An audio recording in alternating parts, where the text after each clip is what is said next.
email and send you some collections of quotes from Srila Prabhupada's books that you can, just kind of digest and think over. Yes. And then from there, then we can speak. And it will... Jai. I think... Will that work for you, Prabhu?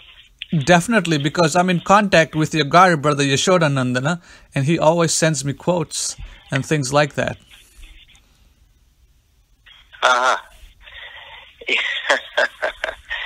Well, I'm going to grab a pencil here and Ramachandra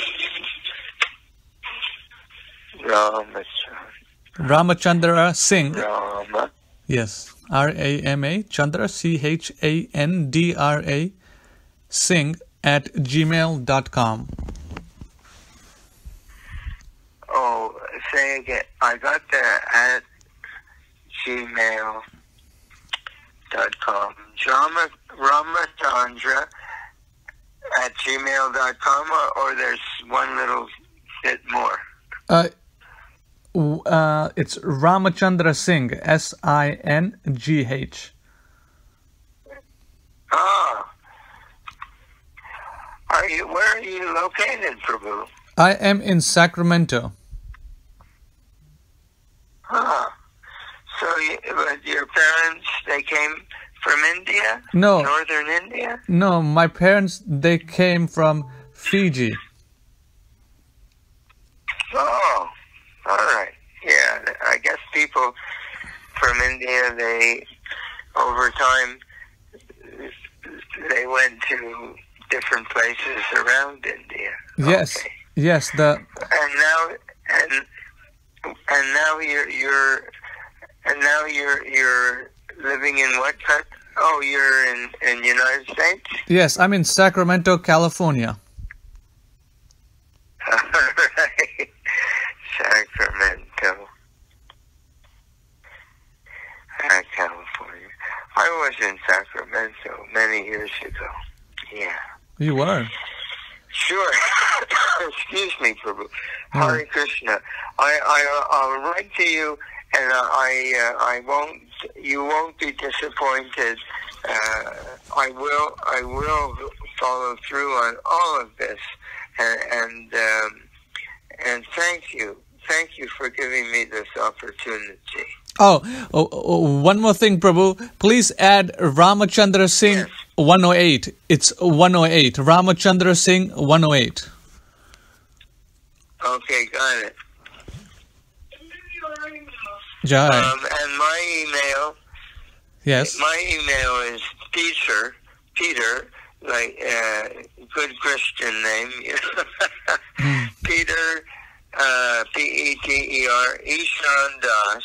Okay, Peter Ishan. At gmail.com. Yes, I heard. Ishan Das. I heard you write articles and stuff from Prahlad Das. So he's my good friend also, and yeah.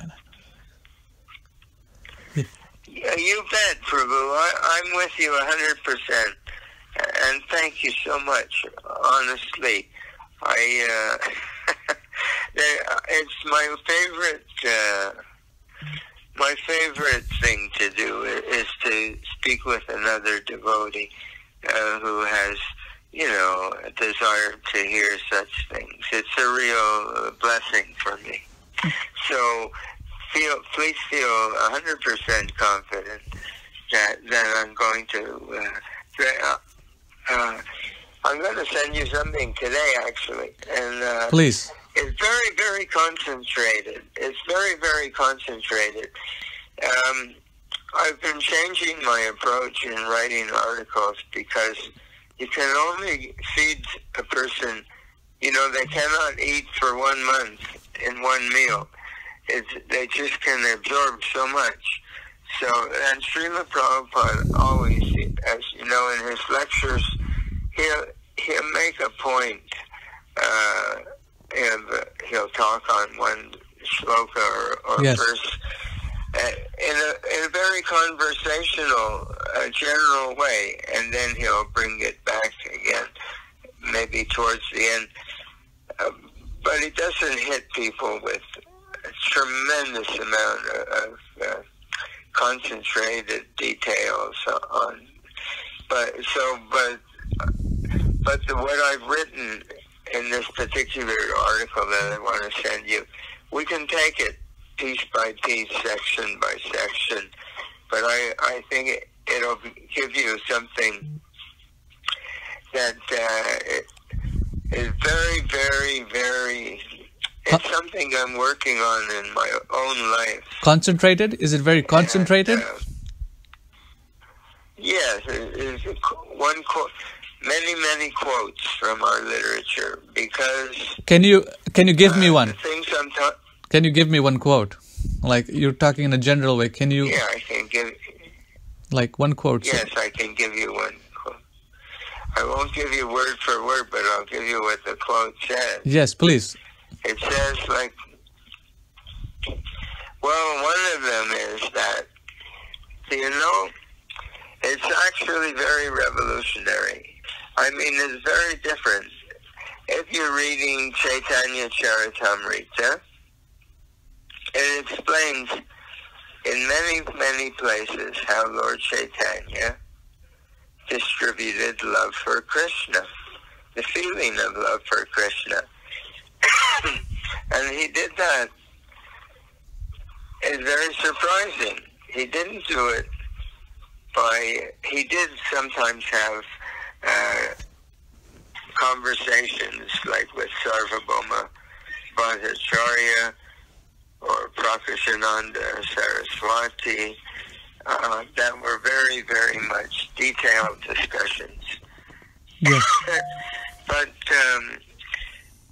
actually, in general, the way in which he taught devotional service was simply by being in ecstatic moods of love for Krishna. And the literature tells us that those who were close to him, or even some who were not, even the public, and when he was in China, they would become overwhelmed with feelings of love for Krishna. Sometimes Lord Chaitanya would be very reserved and hold his emotions, his devotional emotions within his heart. But very often it was such a marvelous and even shocking display that all the people who saw him, they were overwhelmed with the same feelings, and then if they sowed those feelings within their hearts,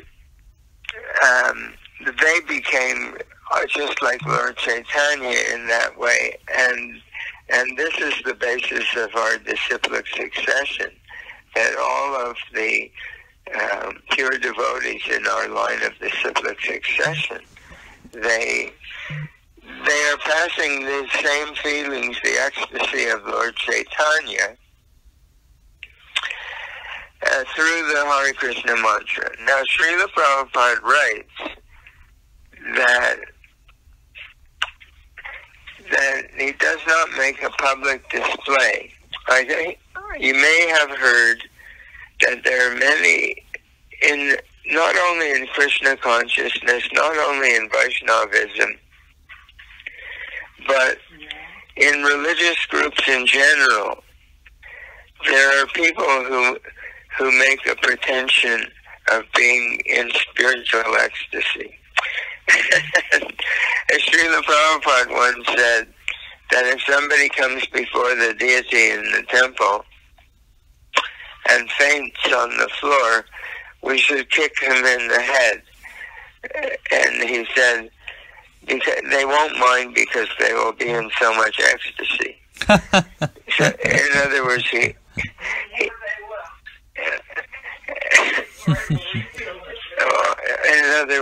you know, he had a tremendous disdain for such displays. So he said, so he always presented himself, Srila Prabhupada, in a very reserved way. And once or twice there are records where he went into spiritual trance, and when the devotees asked him about it, he said, well, he acted a little bit embarrassed, like it doesn't happen very often, and please don't make anything from it. So now, why I'm explaining like this is because there's two ways to approach Krishna consciousness, and one of them is simply to follow a list of instructions, like get up every morning, take a shower, attend Mangal Arti, chant 16 rounds, only eat prasadam, distribute literature, and etc., etc. And they're all wonderful activities, but they don't invoke the. And there's the. Yes, and there's this statement by Srila Prabhupada at the beginning of Srimad Bhagavatam that he lives forever by his divine instructions, and the follower lives with him. So people are adamant, my God brothers, God sisters, very, very adamant that what we have to do is follow these list of instructions. But they're not seeing that what I have been talking to you about is one of those instructions. There are gross activities of the body, and there are subtle activities of the mind and heart. Jai. So, but those activities are also very, very important. Actually, it's the only way. Now, it says that there are different types of people who become perfect in Krishna consciousness. And one of them is called sadhana siddha. They're the nitya siddha devotees who are always Krishna conscious because they come from the spiritual realm. But there are those who become sadhana siddha, and there are those who are kripa siddha. They receive the mercy of the pure devotee in a more direct way. Now it says that the sadhana siddha, the most he can do in his heart is become awe and veneration, like Lakshmi Narayan, Lord Vishnu, and they can go to Vaikuntha planets. But to go to Krishna Loka, one needs to, before, in advance, have developed all the emotional feelings of the people, of the residents of Krishna Loka in one of the four rasas. So that must be cultivated before one departs from the body, and that one can only get from the pure devotee of the Lord. Jai, that is Uttam Adhikari, right? That's Kanishtam, Madhyam, and Uttam Adhikari. Yes. That, you know, in the preface to Bhagavad Gita, Srila Prabhupada writes in the last sentence of the preface that if one person, through distributing all of these millions of Bhagavad Gitas, if one person becomes a pure devotee, he will consider the whole effort as a success. Jai. In other words, it does not expect that very many of us will come to... Of course, it's a great mercy for everyone, and it's good for the planet if people are chanting Hare Krishna, etc. But he doesn't expect that very many will become pure devotee.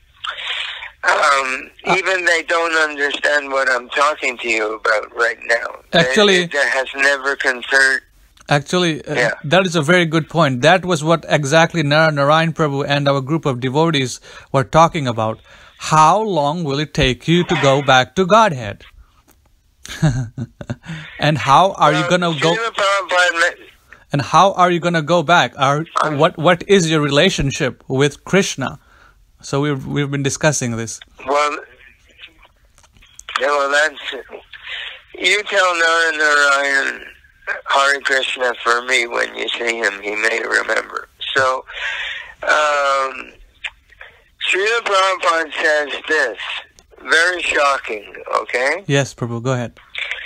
He says, if one simply has love for the spiritual master, everything will be revealed. Jai.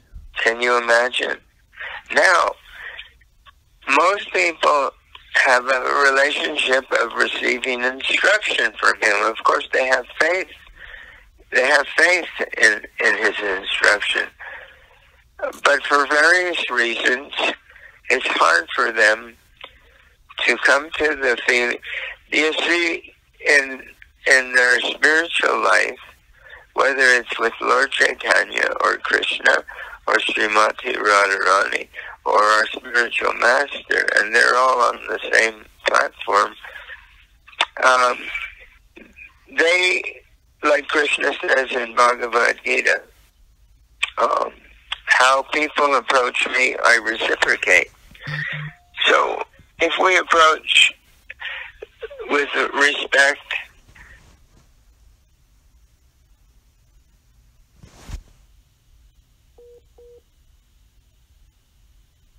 Hello?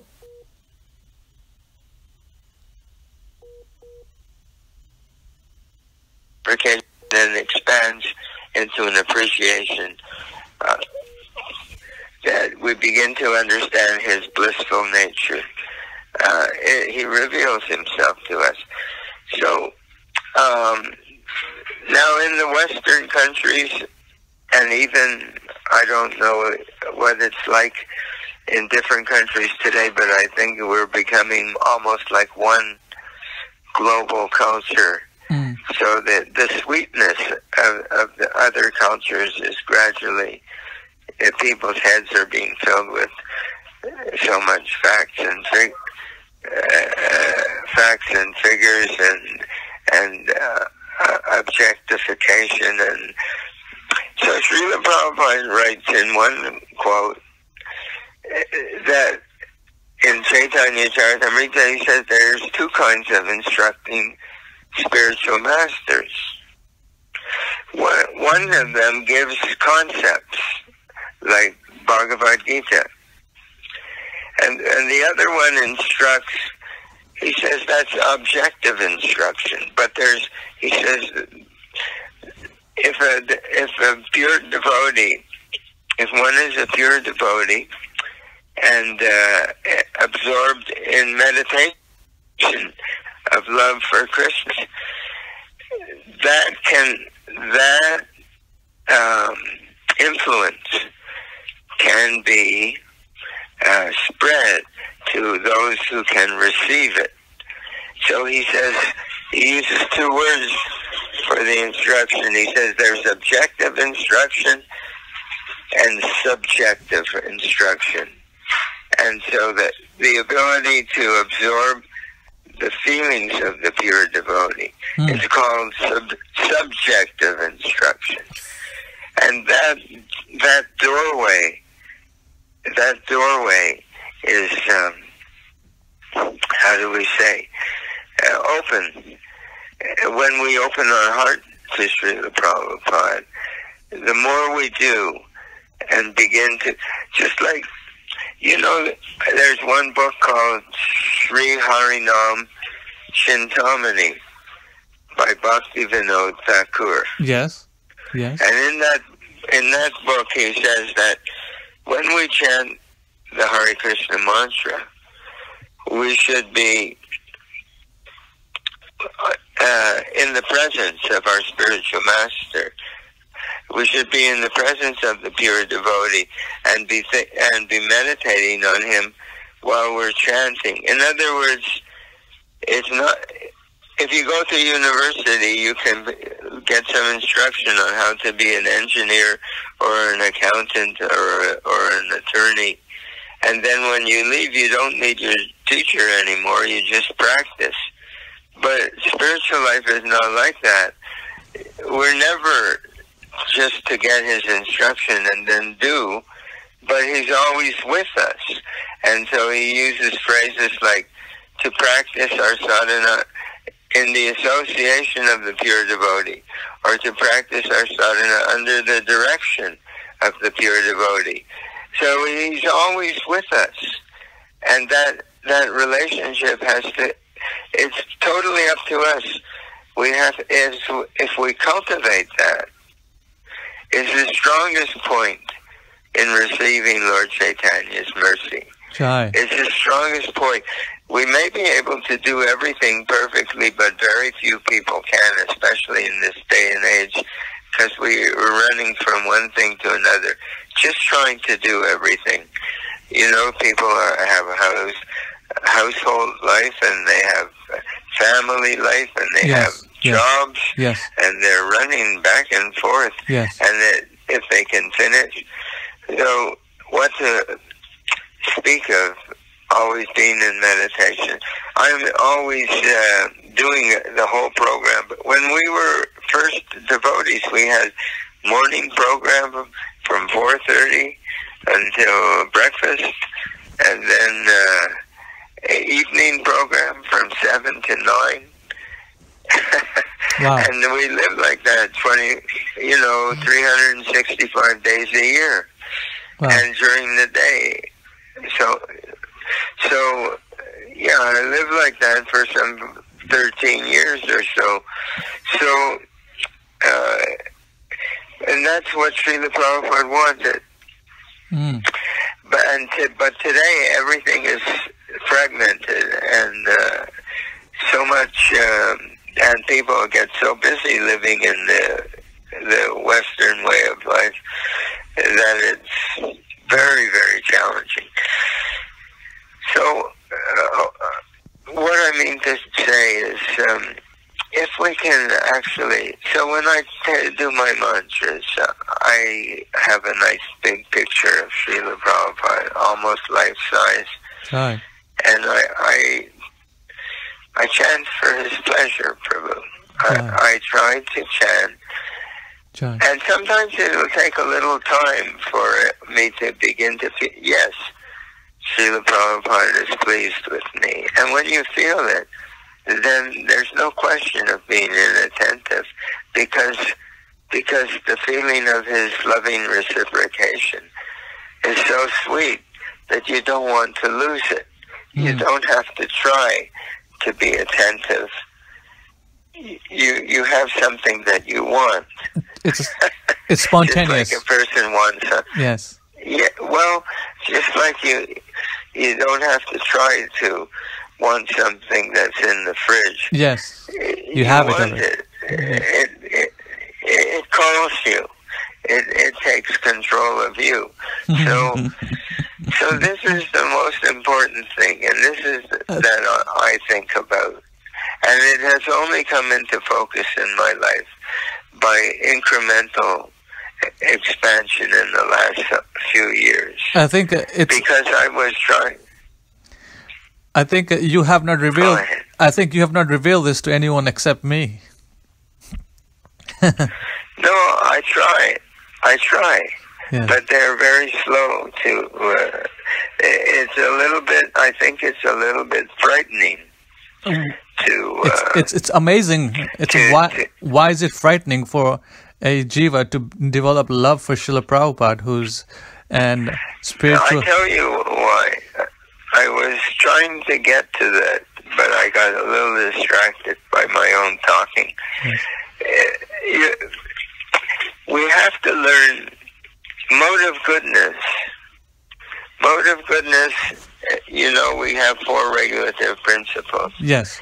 But that's just the bare bones of mode of goodness. Yes. Real mode of goodness, Bhagavad Gita, chapter 18, verses 51 to 53, describes a whole process and Srila Prabhupada of austerities and sense control and mind control and giving up attachment to the fruits of activity and not having feelings of attraction and repulsion.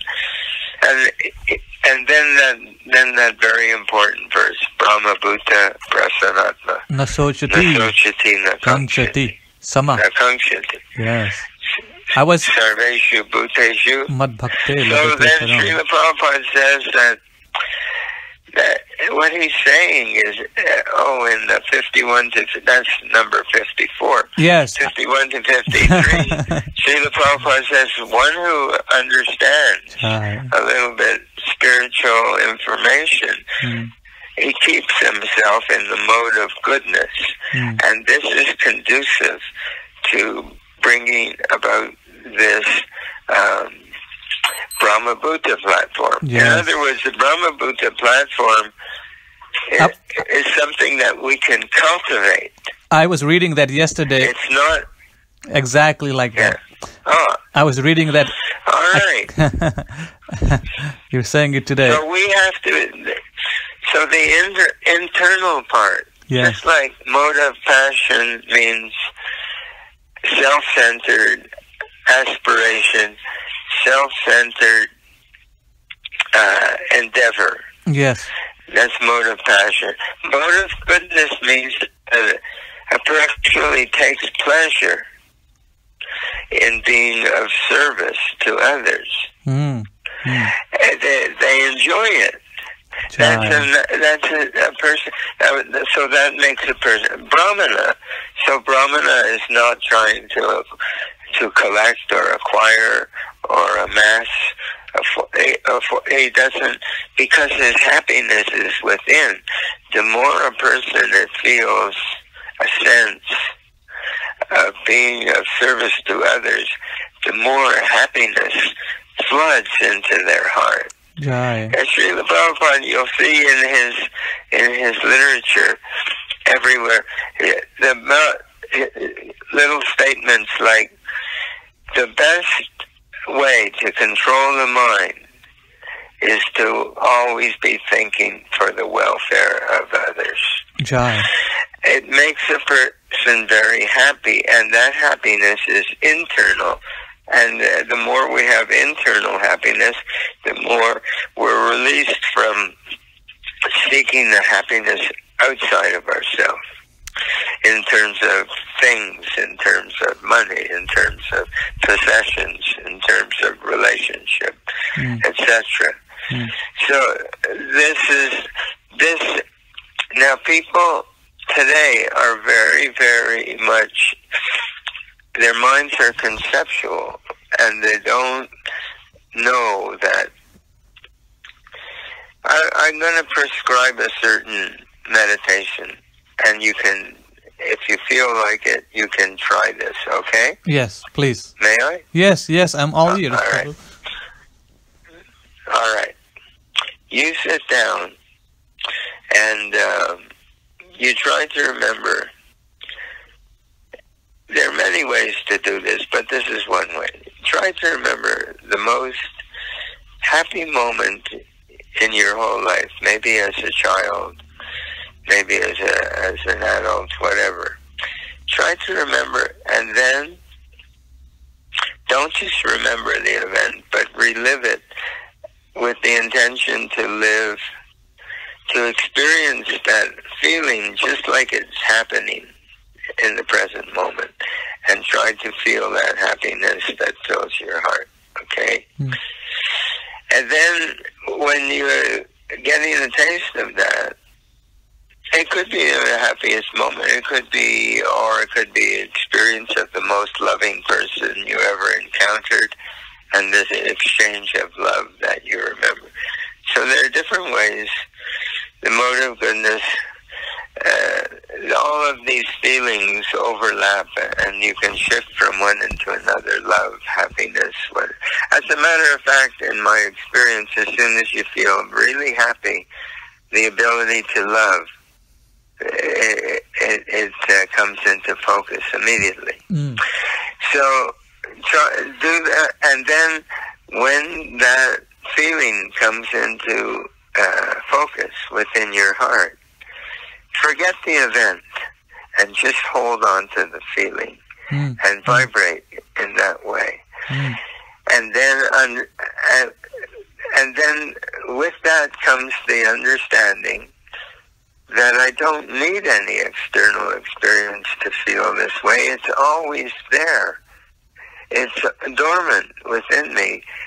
And a person in goodness, Prabhu, lives in that vibration all the time.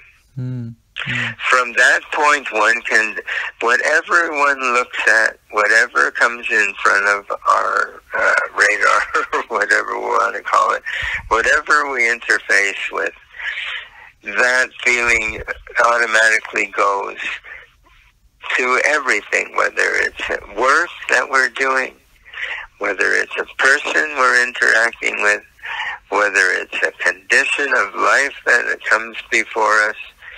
It seems that the way the human mind works, that we perceive reality in terms of the condition of our mind. Yes.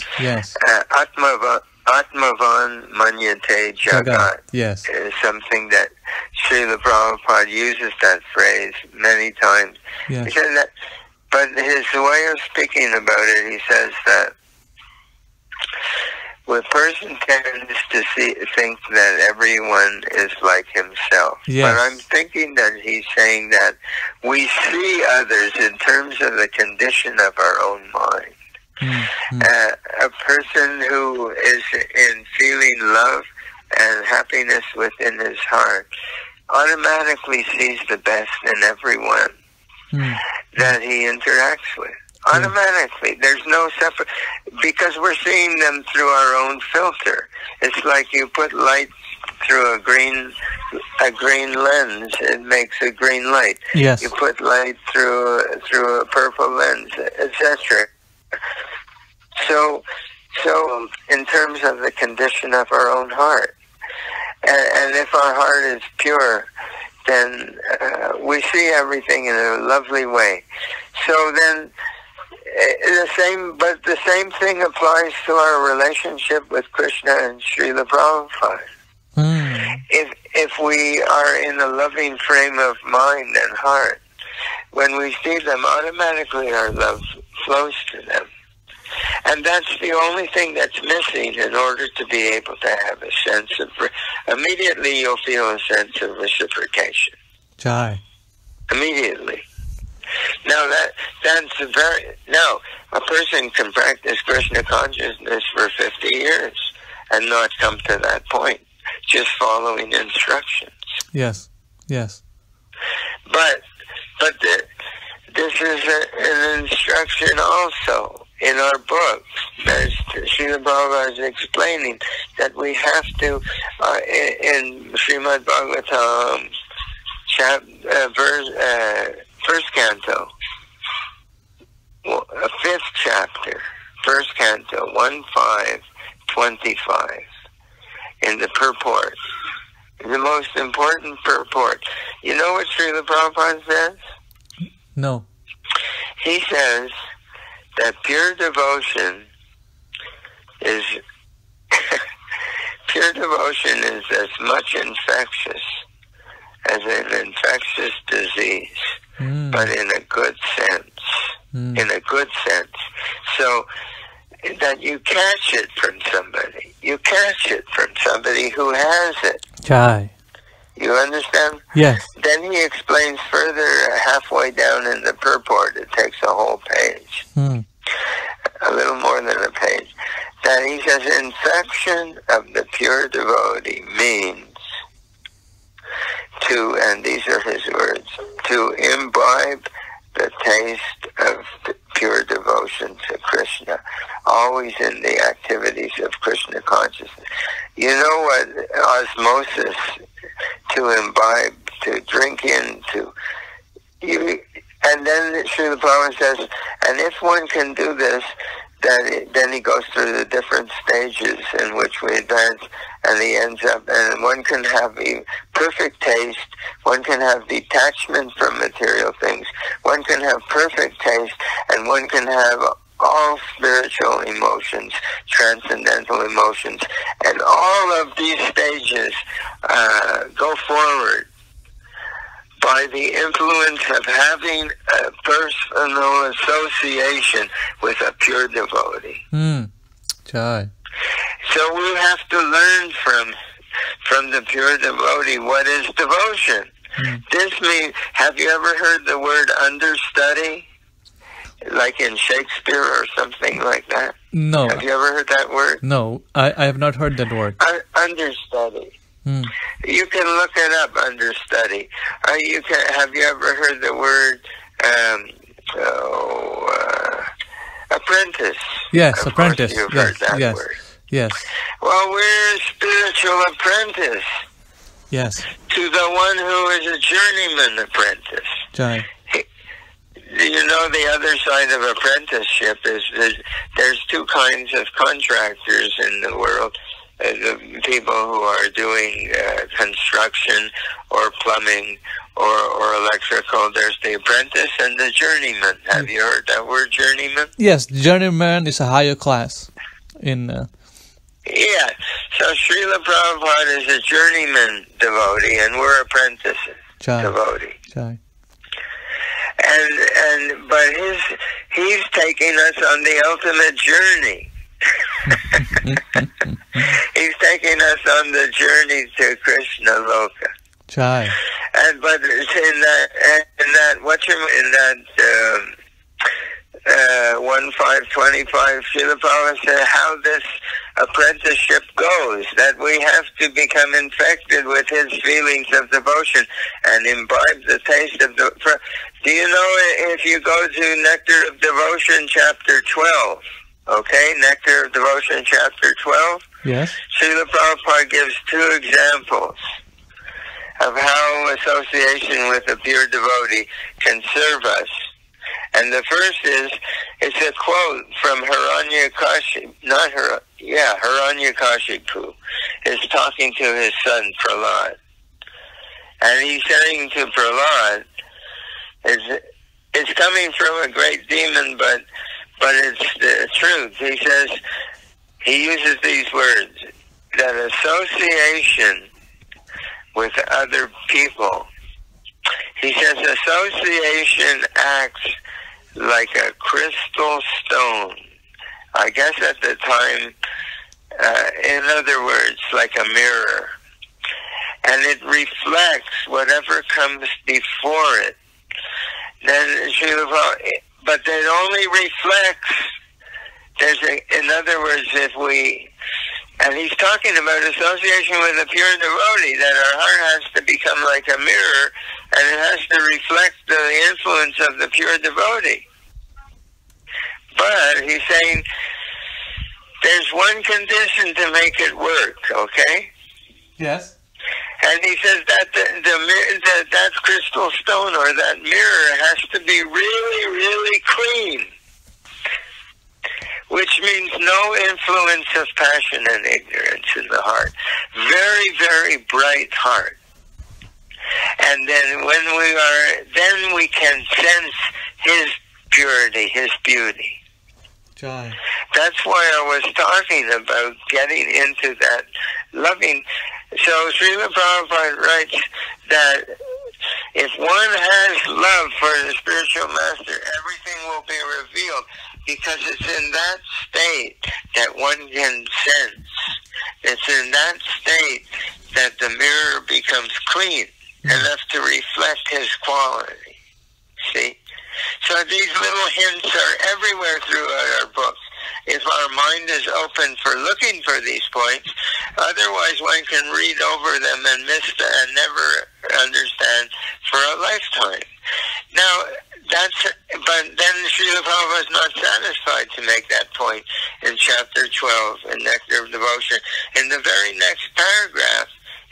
another example. He says it's just like this, that if husband and wife, that if the husband is potent sexually, that he has the ability to impregnate his wife, okay? Yes. And if the wife is not diseased, he used that word diseased, then there's going to be conception. So when there's conception, it means in the heart of or in the womb of the wife, there's a child that begins to grow. So this is a metaphoric example. So he's speaking metaphorically. It means that if our hearts are really, we're the ones who have to be not in a diseased condition in order. He's already potent.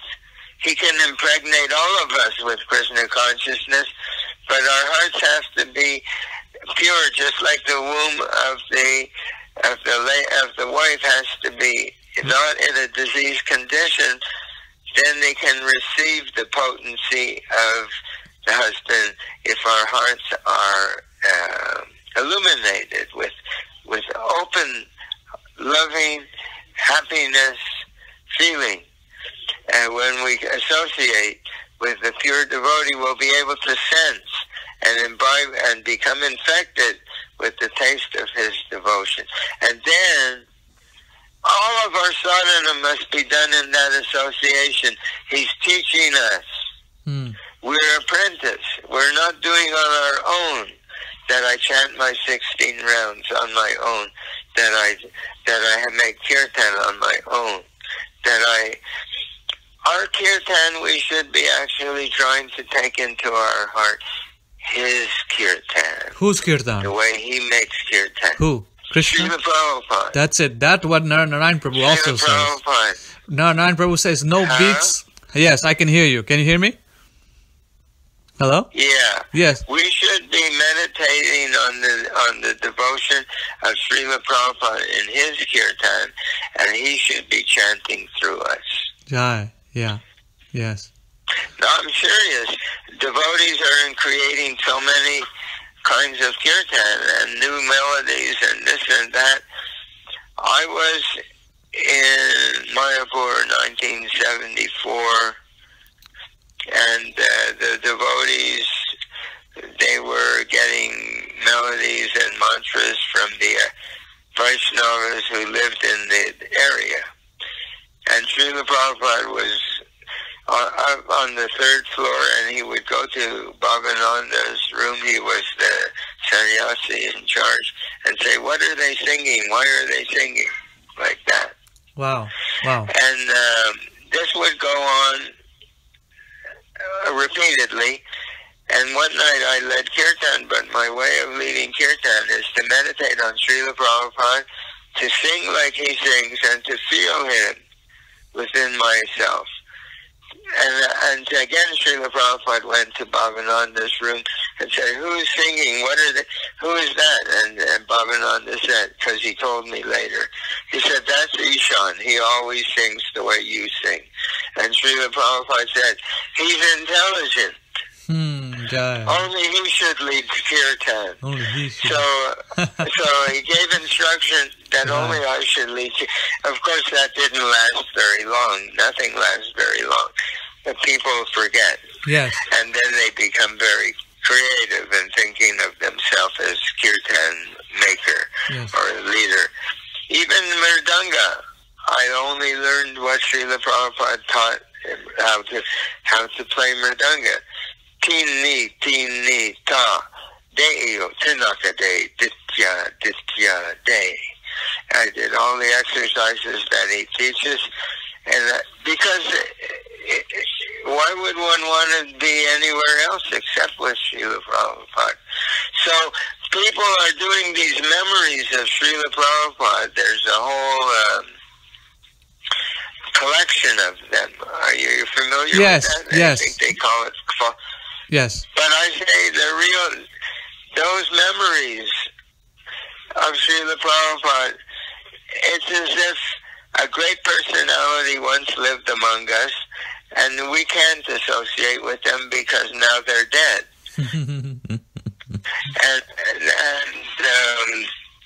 So we can get some little taste from those people who were with him. But it's not true. Srila Prabhupada is not dead. Srila Prabhupada is an eternally transcendental person. And the real memory of Srila Prabhupada is to be able to feel his association right here and now. And almost, I don't know what is the state of those people who are giving those memories, but many of them are in very poor shape spiritually, as some of them I know for a fact are in a terrible condition spiritually, because that kind of memory, sure there must be some benefit, but the real memory of Srila Prabhupada is to feel his association, ideally moment to moment in our present life, not to walk alone, not to be without him. Sure. He protects us. Immediately we're in his association, Maya is lifted. Immediately. So we say, don't we say, you know the Guru Puja prayer? You're familiar? Yes. Shri Guru Charana Padma. Yes. Do you know what the translation, or have you come? Prema Bhakti Yaha Hoite Avidya Vinashayate. Yes. From him, Krishna Prem emanates. Yes. And it destroys the darkness. Is that different from?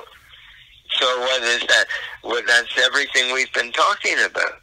Yes. It means from him the feeling of love for Krishna is coming, just like the rays of the sun are emanating from the sun. The sunshine is emanating from the sun. From him, Krishna Prem emanates. Yes. And in that way, by him, our ignorance is destroyed. So that to repeat every day that Krishna Prem emanates. But if I'm not catching it, if I'm not placing myself in the presence of the sunshine, I'm not going to receive. So, so he said, the lotus feet of our spiritual master is the only way to obtain this pure devotional service. Srila Bhakti, from him it's coming, but if I'm not catching, I can recite that prayer for 1,000,000 years. So, in other words, there's instruction in these prayers, and instruction.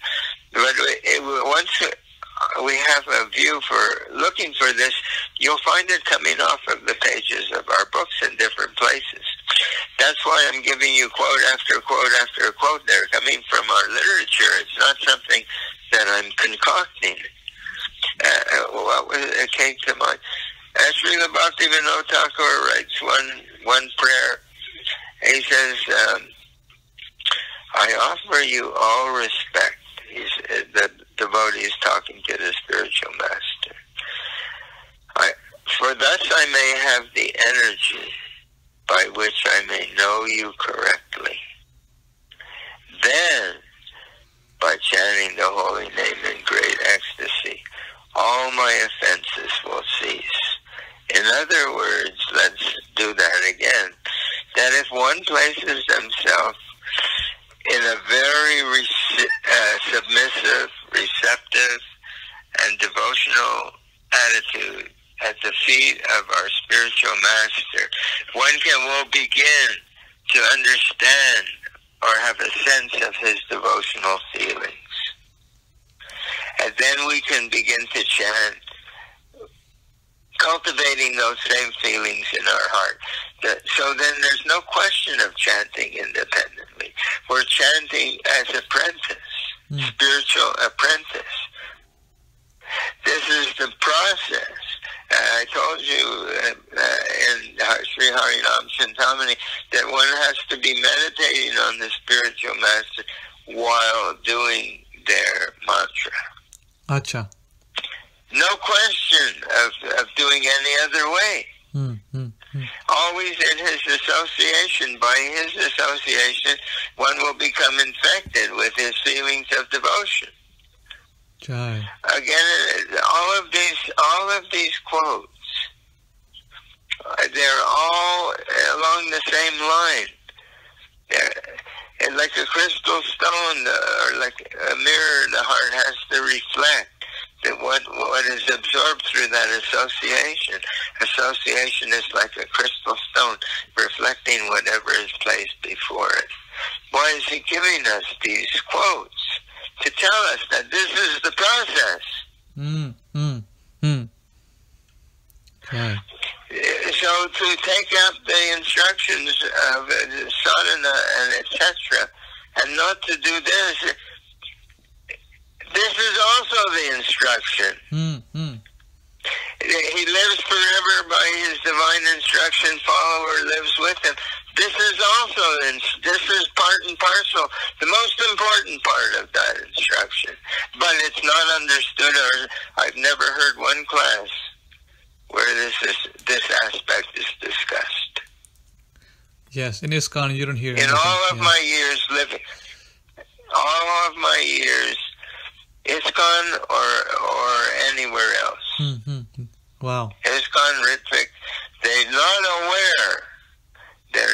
aware of this most important aspect of our whole practice of Krishna consciousness.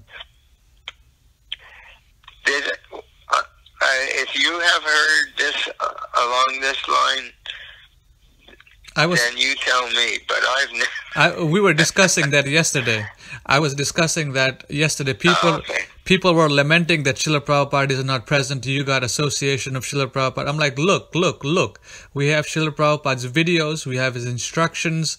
If you ever feel like in doubt, you watch the videos, you hear him. We have his letters. You see, therefore, if you read the books, in so 10, 15, 20 places, Srila Prabhupada writes, the disciple should not think of the spiritual master like, quote, an ordinary human being, unquote. Have you ever read that? Yes. Why is he writing like that? Because we do. Yes, we think he's gone. Yes. They think association means to be in his physical presence, and we can't. But that we have to be in his spiritual presence always. So, but if you try to push this on people, they will become frightened because they don't know how to do it. Also, people have very unhealthy. Most people have very unhealthy hearts and minds. Yes. And they don't feel worthy. Have you ever met somebody who said, I'm so fallen, I'm this, I'm that? They feel that they're unlovable. I mean, but actually, the Jiva is part and parcel of Krishna. I said the Jiva is part and parcel of Krishna, so they have not understood the philosophy. Exactly. That's the point. We're pure spirit soul, and we have to be able to understand and embrace our spiritual beauty. Yes. Before we can relate to Srila Prabhupada, we have to be on the same spiritual platform. Yes. We may not be able to be, but at least goodness. In the mode of goodness, one is always cheerful and bright. Yes. Because they're feeling their own. First line of Gayatri is for recognizing our own spiritual beauty. Second line of Gayatri is for meditation on the spiritual master, to become enthused, is the translation, in the way that he's enthusiastic in his Krishna consciousness. So these first two lines in our Gayatri mantra is that we would embrace and accept our spiritual beauty, and from that point we're capable to catch his flavor of enthusiasm. And then another thing to understand, that Srila Prabhupada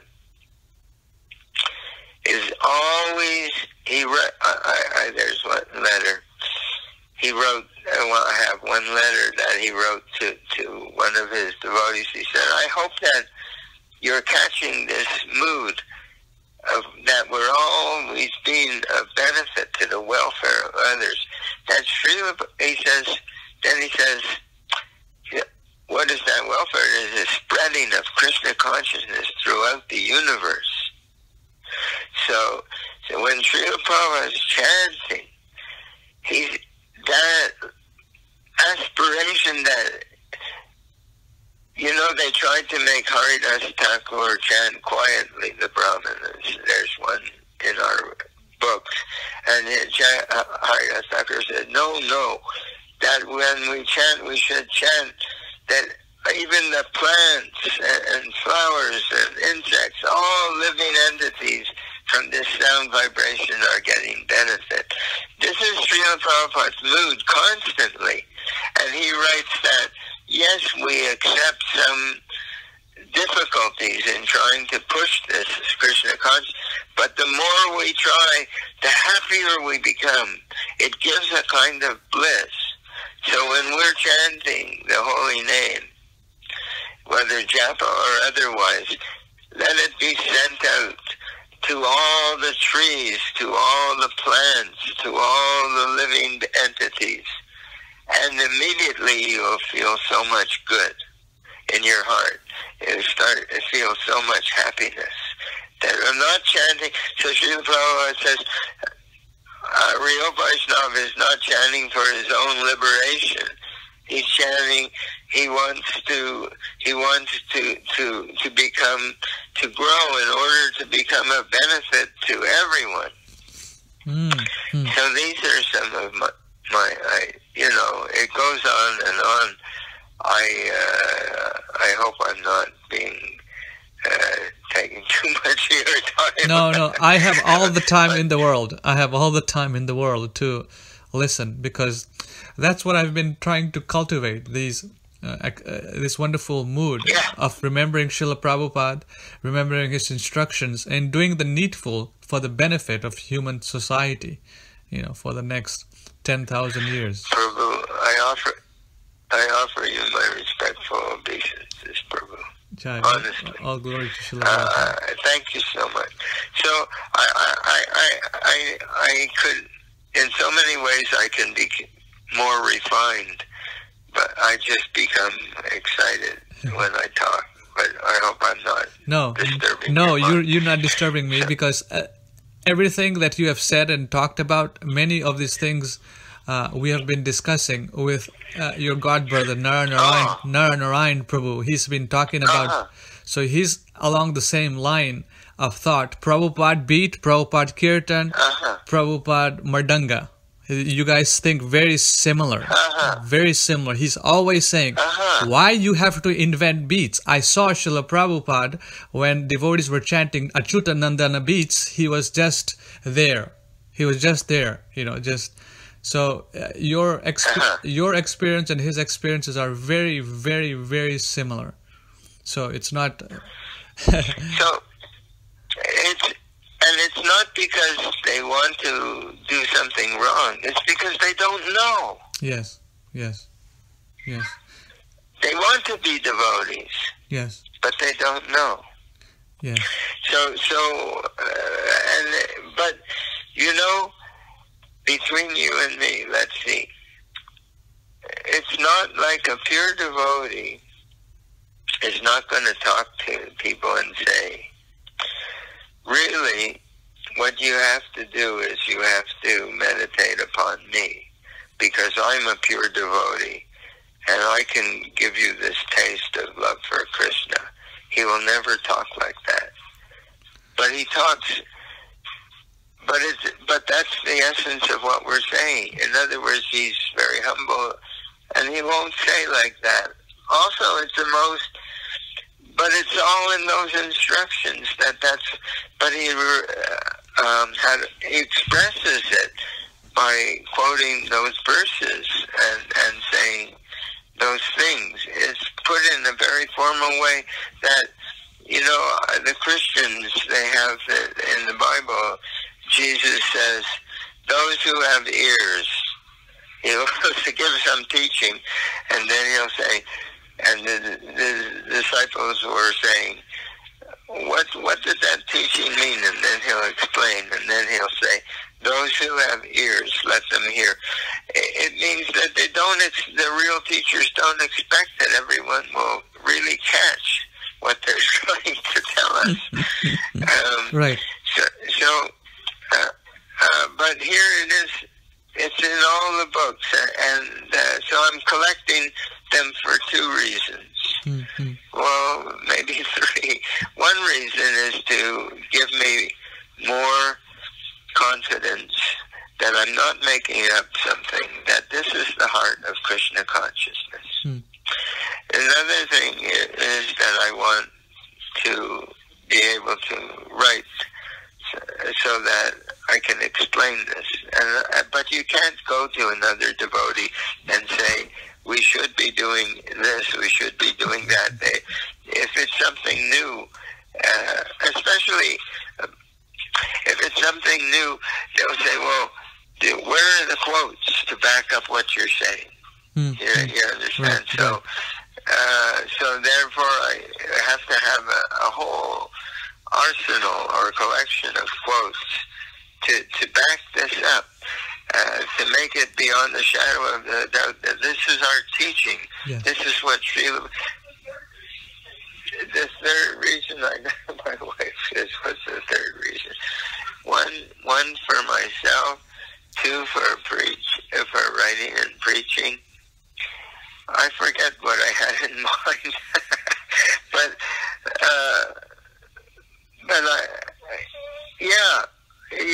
it seems that people who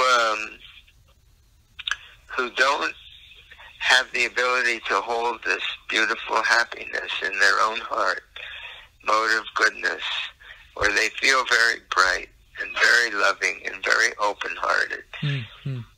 they can't have this level. I've spoken to sannyasis in the Krishna consciousness movement about this, and he would say things like, we have no love for Krishna. We have no love for Srila Prabhupada. We just do what we're being told to do, and one day we'll be blessed with love of Krishna. This is their idea. I mean, that if I follow all the instructions, that's bogus. The checklist of it. Yeah. Devotional service is a cultivation, Prabhupada says. You have to cultivate it. Yes. There are going to be weeds. By the way. Yes, go ahead. Yeah. No, my wife says I'm repeating myself. Is your wife? How long have you been married, Prabhu? I heard you and your wife gave that place to Hamsadura in 1968 or 67 or something. This is a different lady. Oh. The other one ran away. Oh, the other one ran away. I see. And I don't blame her. I don't blame her. I was not a very wonderful person. I see. But so I would do a lot of things differently. I see. I've been together with my present wife some 27 years or so. God. But Hare Krishna. So I'll send you some of these things, and I should do a few other things this morning, so I have to let go of our conversation. But I'm very, very. I feel indebted to you, because I tell you, not everyone is ready to hear these things. I guess it has to come from somebody who is deeply situated in that practice to the point that it can open the hearts of others. Myself, I'm just a beginner. I'm just trying to learn how to. It's only when you begin to, if we embrace this concept, and then we try to put it into practice, that's when we realize that we can't do it very well, that we're always being distracted, and very, very fruitive, Prabhu. I'm very, very fruitive. When I engage in activity, I become attached to the outcome, success and failure and whatnot, that. This is all passion and ignorance. We have to really be beyond this before we can. And then whatever we do in our daily life, whatever endeavor we're doing, then we can be walking with Srila Prabhupada together. But if we begin, as soon as we're fruitive and passionate about the results, the success or failure, immediately we're self-centered, which is the opposite of what Krishna consciousness is. we have to be able to resonate. I like to use that word. Sometimes if a person has a musical instrument like a guitar in a room and a drum, if they hit the drum, the guitar will give a certain sound. And if they hit the guitar, strum the guitar, the drum will pick up the resonate. The vibration of one meet. So in the same way, we have to be able to resonate with the pure devotee. And in order to do that, we have to be very clean in the heart, very pure. And then we can sense his association. And it's a wonderful, beautiful thing. And Jai. Anyway. Let's end it at that, Prabhu. Prabhu, let's end it at that. And okay. I will I will keep in contact with you. What's the best time to call you if I wanted to call you? I'm in California. What time is it there where you are? Right now we have 9:45. Oh, 9:45, okay. So if I were to call you, what are you? I'm in California. It's 8:40 right now. 8:45 to 9. Yes. You're an hour earlier. Yes. To tell you the truth, I can call you spontaneously. How about that? When I think of it. Well, the thing, I very often close my telephone. I almost didn't answer the telephone just because I received so many calls.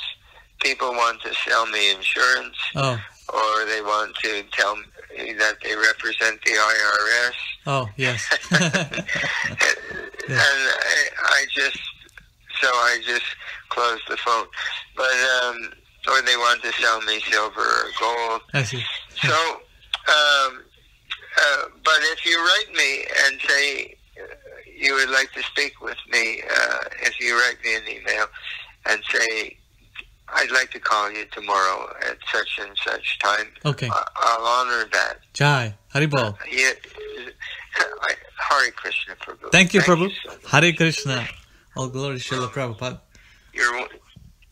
Yes, Prabhu. Thank you, Prabhu. I want your association. Hare Krishna. Jai. Hare Krishna. Yeah, Hare Krishna. All glories to Srila Prabhupada. Jai. All glory to Srila Prabhupada.